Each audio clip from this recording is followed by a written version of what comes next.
450 करोड़ की छात्रवृत्ति वितरित की गई है।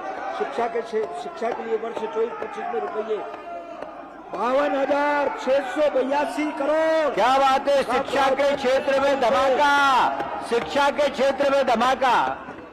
खेल एवं युवा कल्याण, युवाओं के शारीरिक व मानसिक क्षमताओं की वृद्धि तथा उनमें टीम भावना विकसित करने में खेलों की अहम भूमिका है। प्रदेश में अंतर्राष्ट्रीय स्तर की खेल सुविधाओं को विस्तारित किया जा रहा है। मैंने अपने पिछले बजट भाषण में अवगत कराया था कि भोपाल को स्पोर्ट्स हब बनाने का तथा प्रदेश में स्पोर्ट्स टूरिज्म को बढ़ाने हेतु नाथू बरखेड़ा भोपाल में अंतर्राष्ट्रीय स्तर के स्पोर्ट्स कॉम्प्लेक्स का निर्माण व अंतर्राष्ट्रीय स्तर के स्पोर्ट्स साइंस सेंटर की स्थापना की जाएगी।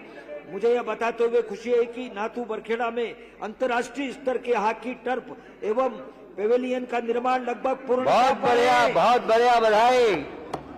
मुझे सदन को अवगत कराते हुए गौरव का अनुभव हो रहा है कि 19वें एशियाई खेल में प्रदेश के खिलाड़ियों ने 6 स्वर्ण पदक सहित 14 स्वर्ण पदक जीते। पैरा एशियन खेलों में 1 स्वर्ण पदक सहित 4 पदक अर्जित कर ऐतिहासिक प्रदर्शन किया है। वाह भाई, बहुत बढ़िया। वाले ओलंपिक एवं पैरा ओलंपिक खेलों में प्रदेश के 5 खिलाड़ियों द्वारा प्रतिभागिता की जा रही है।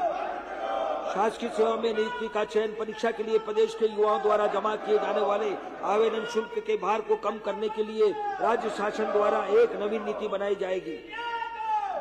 खेल एवं युवा कल्याण विभाग के लिए वर्ष 2024-25 में रुपये 586 करोड़। जनजाति अनुसूचित जाति प्रदेश की जनजाति एवं उनकी संस्कृति प्रदेश की धरोहर। हमारी सरकार का प्रयास है कि उनकी विशिष्ट जीवन शैली, संस्कृति व परिवेश को अक्षुण्ण रखते हुए उन्हें समाज की मुख्य धारा से जोड़े। इसी क्रम में पेशा अधिनियम, वन अधिकार अधिनियम जैसे कानूनों में संरक्षण व अधिकार दिए गए हैं। बंद करो। छात्रवृत्ति, निःशुल्क शिक्षा, रोजगार प्रशिक्षण, रोजगार में प्राथमिक विविध आर्थिक सहायता, बस्ती विकास योजना, निवारण योजना जैसी योजनाओं से वर्ग के जीवन स्तर में सुधार आया है। अनुसूचित क्षेत्रों में पंचायत का विस्तार, पेशा अधिनियम के तहत पेशा नियम नवंबर 2022 से प्रदेश में लागू है। यह नियम प्रदेश की कुल 5,210 ग्राम पंचायतों तथा 11,783 ग्रामों में लागू है।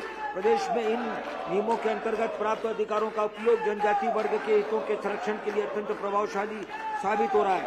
हमारे संवेदनशील प्रधानमंत्री नरेंद्र मोदी जी का विशेष आभार है कि उन्होंने विशेष पिछड़ी जनजातियों के बाहुल्य क्षेत्र में सर्वांगीण विकास सुनिश्चित करने के उद्देश्य से प्रधानमंत्री जनजाति मुख्यमंत्री जी युवाओं की बात, मध्य प्रदेश के युवाओं की इस योजना ध्यान नहीं दे रहे। माननीय मुख्यमंत्री में बहुउद्देशीय ग्रामीण आवास, के युवाओं की समग्र शिक्षा, इतना के लिए रुपये प्रावधान परमिशन गलत दी गई, नियुक्ति गलती हुई। जनजाति मुख्यमंत्री इसके अंदर दोषी जांच होना चाहिए। मंत्री सीएम राइट जांच कराने में आप क्षेत्रों में स्वीकृत किए गए हैं। अन्य मुख्यमंत्री जी के माध्यम से छात्रों को शैक्षणिक एवं अन्य विविधाओं की शिक्षा दी जाएगी। वित्तीय वर्ष 2024-25 में 38 विद्यालयों का निर्माण कार्य पूर्ण किया जाकर उनमें शैक्षणिक गतिविधियां प्रारंभ कर दी जाएगी। वित्तीय वर्ष 2024-25 में सीएम राइट विद्यालयों में 667 करोड़ का प्रावधान छा गई। मोहन सरकार छा गई। हमारी सरकार पिछड़ी जनजातियों, बेगा भारिया स्वारिया और निःशुल्क आहार उपलब्ध कराने हेतु कृत संकल्पित है। इन जनजाति परिवारों को रुपये 1,500 प्रतिमाह के मान से आहार अनुदान के रूप में सहायता राशि उपलब्ध कराई जाती है। वित्तीय वर्ष 2024-25 में आहार अनुदान योजना के अंतर्गत रुपये 450 गरीबों के लिए 450 करोड़। हमारी सरकार जनजाति वर्ग के प्रतिभावान विद्यार्थियों के जीवन भविष्य को और भी बेहतर बनाने हेतु संकल्पित वर्गों के विद्यार्थियों को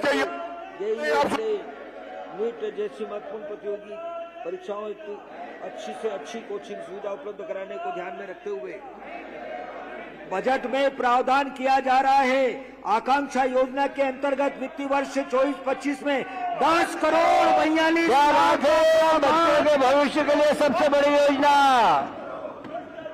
जनजाति कार्य विभाग के छात्रावासों को और भी बेहतर बनाने हेतु अधोसंरचना के सुदृढ़ीकरण के कार्य किए जा रहे हैं। छात्रावासों के विद्यार्थियों की समस्याओं के निराकरण एवं मार्गदर्शन हेतु 24x7 मित्र हेल्पलाइन प्रारंभ की गई है। छात्रावासों में विद्यार्थियों के लिए कंप्यूटर की शिक्षा उपलब्ध कराई जा रही है।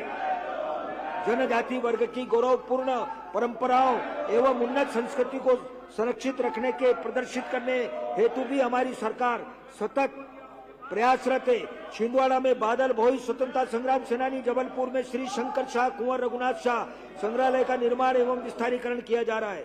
वर्ष 23-24 में प्री पोस्ट मैट्रिक छात्रवृत्ति अंतर्गत 550 करोड़ 66 लाख की राशि वितरित की गई है।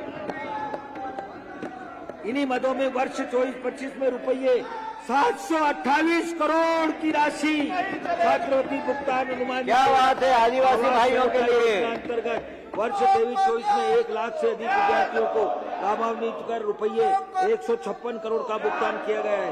वर्ष 24-25 में इसी योजना अंतर्गत 200 करोड़ का प्रावधान प्रस्तावित है। वर्ष 23-24 में विदेश अध्ययन छात्रवृत्ति अंतर्गत 10 विद्यार्थियों को रुपये 2 करोड़ 89 लाख की छात्रवृत्ति वितरित की गई है। वर्ष 24-25 के लिए रुपये 6 करोड़ का प्रावधान प्रस्तावित है। जनजाति बाहुल्य क्षेत्र में सिंचाई सुविधा का विस्तार हमारी सरकार की प्राथमिकता है। इस क्रम में सोंडवा माइक्रो सिंचाई परियोजना, अलीराजपुर निवाली उद्वन माइक्रो सिंचाई परियोजना बरवानी, महेश्वर जानापाव उद्वन माइक्रो सिंचाई परियोजना खरगोन धार इंदौर, सेंधवा उद्वन माइक्रो सिंचाई परियोजना बड़वानी, धार उद्वन माइक्रो सिंचाई परियोजना धार, नर्मदा झाबुआ पेटलावत थाना सरदारपुर उद्वन माइक्रो सिंचाई परियोजना सम्मिलित है।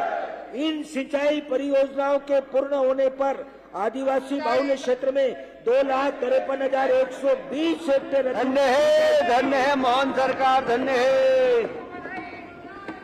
प्रदेश के जनजाति क्षेत्रों की अधोसंरचना विकास के लिए सिंचाई के साथ साथ मोहन के ऊर्जा की लगभग 10,700 करोड़ से अधिक की विभिन्न परियोजनाओं का निर्माण किया जा रहा है। हमारी संवेदनशील सरकार ने अनुसूचित जनजाति वर्ग को समाज की मुख्य धारा में लाने के लिए अनुसूचित जनजाति उप योजना अंतर्गत 2024-25 हेतु 40,804 करोड़ का प्रावधान प्रस्तावित किया है, जो कि वर्ष 23-24 से रुपये 3,856 करोड़ अधिक है।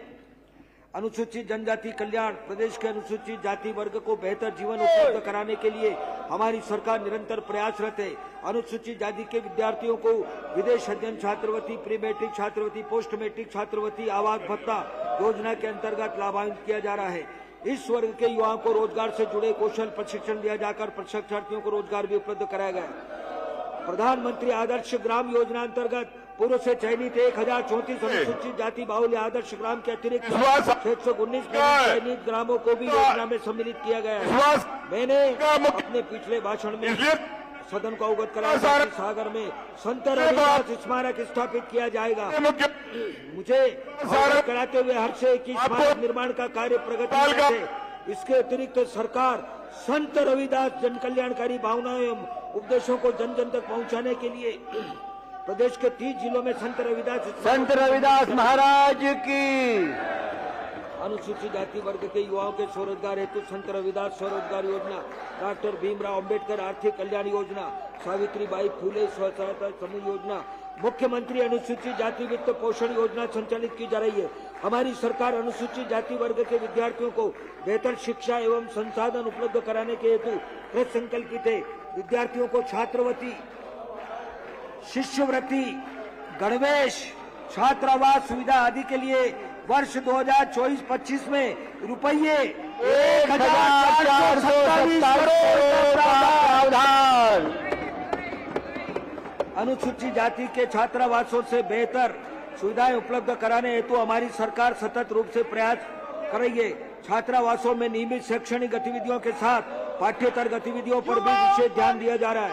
हमारी संवेदनशील सरकार ने अनुसूचित जाति वर्ग को समाज की मुख्य धारा में लाने के लिए अनुसूचित जाति उपयोजना अंतर्गत वर्ष 24-25 हेतु रुपये 27,900 करोड़ का प्रावधान। जय जयकार हो मोहन सरकार की। पिछड़ा वर्ग, अल्पसंख्यक कल्याण, विमुक्त घुमंतु और अर्ध घुमंतु कल्याण हमारी सरकार प्रदेश के पिछड़ा वर्ग एवं अल्पसंख्यक वर्ग के सामाजिक आर्थिक विकास के लिए सभी आवश्यक